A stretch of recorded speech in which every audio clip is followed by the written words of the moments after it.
see what's so important in your little book. I don't think so. Mr. Taylor. Elliot Taylor. Yes?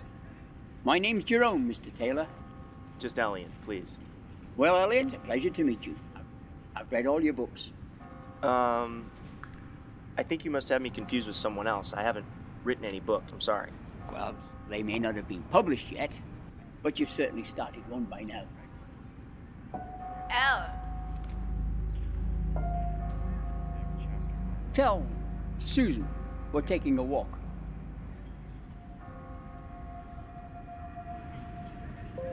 She seems like a lovely girl. Sue?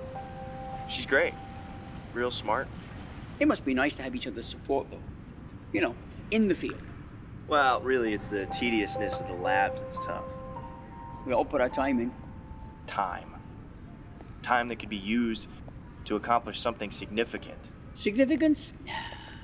That's just a matter of perspective, really. Nice idea for someone who's not stuck on the bench with the backups. Oh, I wouldn't worry about that too much. It'll be your time soon enough. Hold on. Can we dispense with this whole cloak and dagger nonsense? All right, my books, Susan, my time. What is this?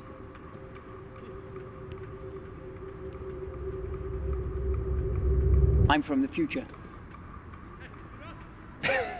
I thought you'd understand. Understand? What? That I let some hobo in a suit talk me into a walk through the park so he can look into my future? I'm missing lunch.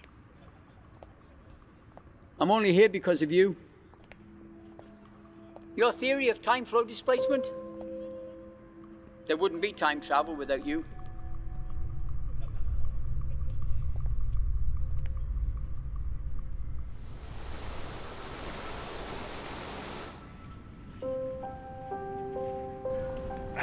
No, this is good. So, I'm father of time travel, yes? That's right. So you're here to put the idea in my head, right? Nah, you figured it out all by yourself. So, what, I build a time machine in my basement or something? No, your quantum theory breakthrough came through in your third book. And that was quite a read. Very insightful. Thanks. Then you went on to develop the physical technology to harness time flow alongside your son. My son? When is this? 2069. Who's the first man through? You were. Naturally. Your machine harnessed a transversable wormhole. A connection between 2 points in time. You step through it, and you come out on the other side.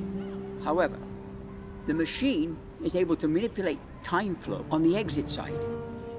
So on that first trip, you slowed time down whilst you went through time at normal speed.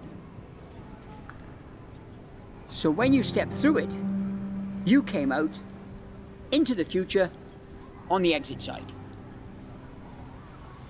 So if I speed up the exit side, I end up in the past. Precisely. But that was of little consequence. Everybody was looking to the future. Everybody but you. You still can only go as far back as my machine's creation.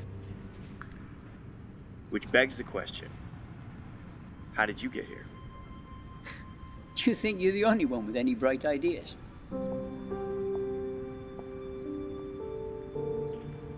Piece of work, this guy.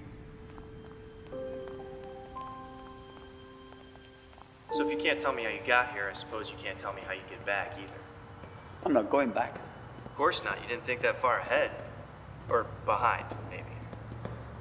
I'm not planned on going back. I'm here to kill my grandfather. Well, the hits just keep on coming, don't they? A man travels back in time to kill his grandfather before he's conceived his father, thereby creating a scenario that contradicts that man's existence. A paradox capable of ripping apart the fabric of the universe. It's a popular theory. In sci-fi, maybe. Science fiction's as valid as the science itself in this case. I mean, the idea of a paradox is just born from the limitations of our own understanding. So any theory regarding It's grounded in the assumption that a paradox can't exist. Precisely. I mean, the theory of compossibility, for example, I mean, that's going to argue that something's going to stop me. My gun will jam or a bird will fly in the way. I mean, it's not based on fact. It's just an idea. It's like something out of a storybook.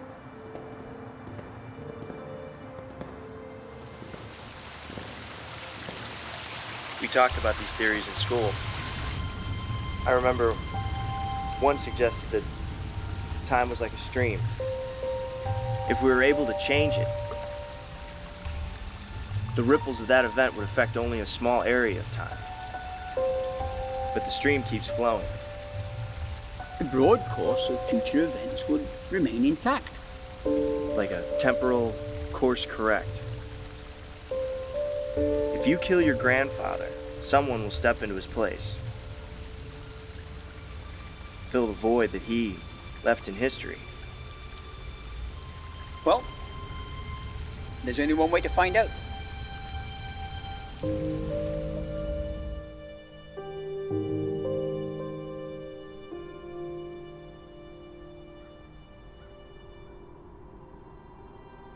So why settle on this?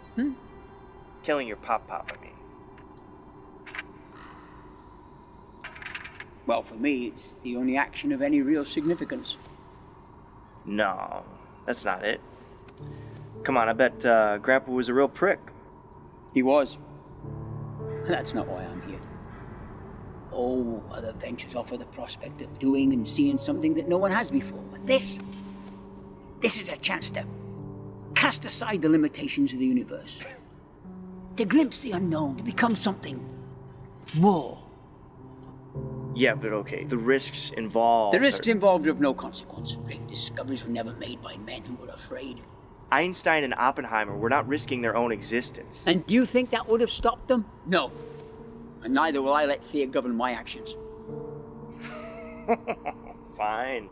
So, you, assassinate your innocent and unsuspecting grandfather. Then what? I'll be the only one aware of the universe's response. Unless it implodes. If I make it, maybe I'll write a science fiction novel. What about me?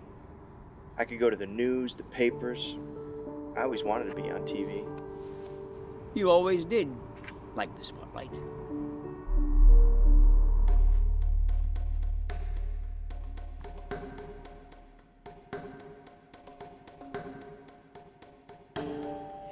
Al, You see, success leads arrogant men to somehow believe they're superior, even to those they're closest to.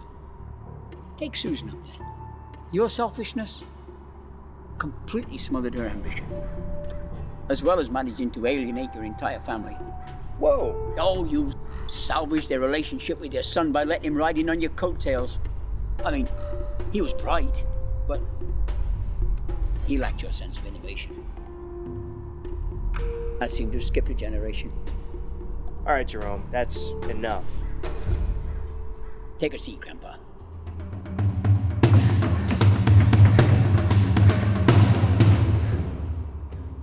What are you doing? This is the first time I've held your attention for the entirety of a conversation. I honestly didn't expect I'd enjoy this. Look, Jerome, this isn't a game, okay? I don't know if you're sick or if you bumped your head, maybe. But look at me. I am not your grandfather. And you are not from the future, okay? The only thing that's gonna happen if you pull that trigger is that you are gonna be spending a very long time in a padded cell. You haven't been listening. I'm not talking about some pithy homicide. I'm talking about standing face to face with God and defying Him. Worldly consequences have become quite insubstantial. Okay. You want to play games? Fine. If I am your grandfather, then go ahead. Because I would rather die like this than live knowing what a conceited little shit I have for a grandson. Oh, there you are. You sound just like yourself. Which, incidentally, is not going to make this any harder.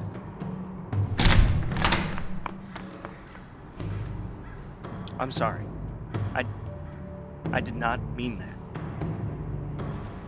I want to live. I want to do the things that we talked about. It'll be better. Please, I'll be better. You shouldn't be afraid. I mean, you're a practical man of science. You know this can't happen. The gun's going to jam or a bird's going to fly in the way. We can do it all together. Oh, we'll do it together, Papa L. We'll glimpse the unknown. Become more.